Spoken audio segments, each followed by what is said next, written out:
Je veux dire simplement que ce n'est pas nous qui avons choisi les deux localités que sont Guéréo et Toubab Dialaw. C'est plutôt l'inverse. C'est ces localités qui ont choisi le football pour l'accueillir à bras ouverts. Et je pense que historiquement, aujourd'hui, ces deux localités, donc ces deux communes de Sindia et la commune de Yen Toubab Dialaw, ont été les premières à accueillir des infrastructures fédérales de ce niveau-là.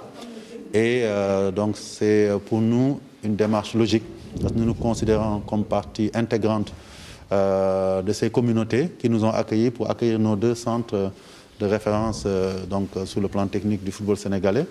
Et ces deux centres aussi ont grandement contribué au développement du football sénégalais ces quelques dernières années. On a pu voir depuis que ces centres sont ouverts comment donc, le football des jeunes, le football féminin et les autres catégories jusqu'au U23 ont pu profiter de ces espaces pour pouvoir mieux compétir et performer. Et aujourd'hui, le comité issu de la fédération nous a chargé, moi-même, le vice-président Cher Seck, donc Mme Seyni Ndir Seck, présidente de la commission féminine, le secrétaire général et l'ensemble des membres de la fédération, de nous déplacer aujourd'hui dans un contexte que nous connaissons tous, qui est le contexte du coronavirus, donc cette pandémie qui menace l'ensemble de l'humanité, mais particulièrement nos communautés ici au Sénégal, pour apporter une contribution aussi bien symbolique que substantielle au profit des populations de Guéréo et de Toubab Dialaw. Et nous avons donc pu apporter une contribution en denrées alimentaires, mais aussi en masques, parce qu'il s'agit non seulement de les aider à faire face aux difficultés liées à l'arrêt total de l'économie à tous les niveaux, mais aussi il s'agit de les doter de moyens de lutter efficacement, surtout dans des moments où les autorités ont demandé que, tout en libérant un peu toutes les restrictions qui étaient prises, qu'on puisse être responsable à titre individuel en luttant contre le Covid-19, en portant les masques, en respectant les distances barrières. Et donc, ces quantités de masques qu'on leur a données vont leur servir à faire face. Et cela aussi, c'est une manière pour la fédération de contribuer à l'effort qui doit être un effort national d'accompagnement des autorités que sont le chef de l'État et son gouvernement. Je pense que si on considère que cette action-là ne doit être portée et menée que par nos autorités au plus haut niveau, nous faisons fausse route.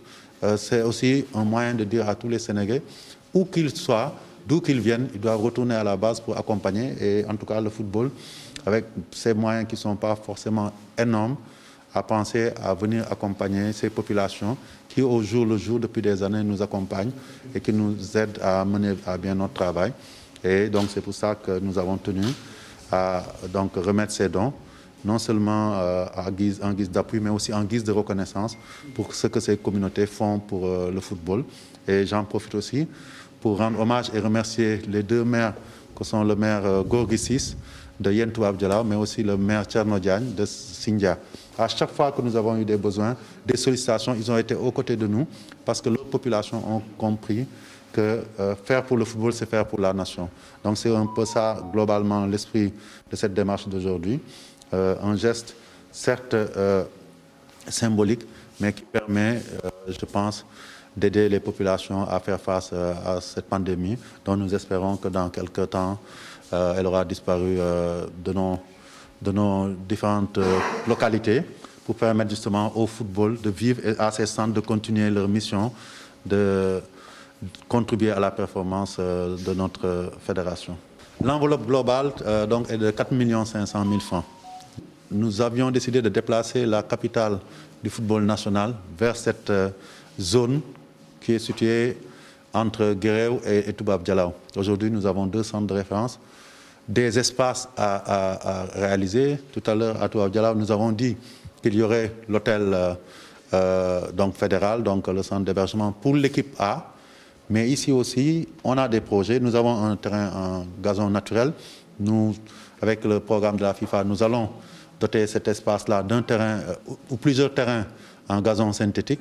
Nous avons une surface de 20 hectares qui a été clôturée et ça va être le centre d'excellence. Nous aurons le centre technique Jules-François Bocandé et ici nous aurons un centre d'excellence et à moyen terme, ce sera un centre d'incubation qui non seulement va apporter une plus-value sur le plan sportif, mais aussi, comme l'a dit l'adjoint au maire, va apporter une plus-value au plan économique à cette localité. Parce que quand ce centre-là sera un centre international, il pourra accueillir non seulement nos équipes nationales, même l'équipe A, mais aussi des équipes nationales d'autres pays, ou même des clubs qui vont compétir dans les compétitions africaines et qui voudront se préparer ici. Et pourquoi pas, avec tout cet espace, la possibilité d'avoir la proximité de la mer, envisager un moment où même des clubs européens, des clubs asiatiques pourront faire des préparations ici, parce que notre climat s'y prête.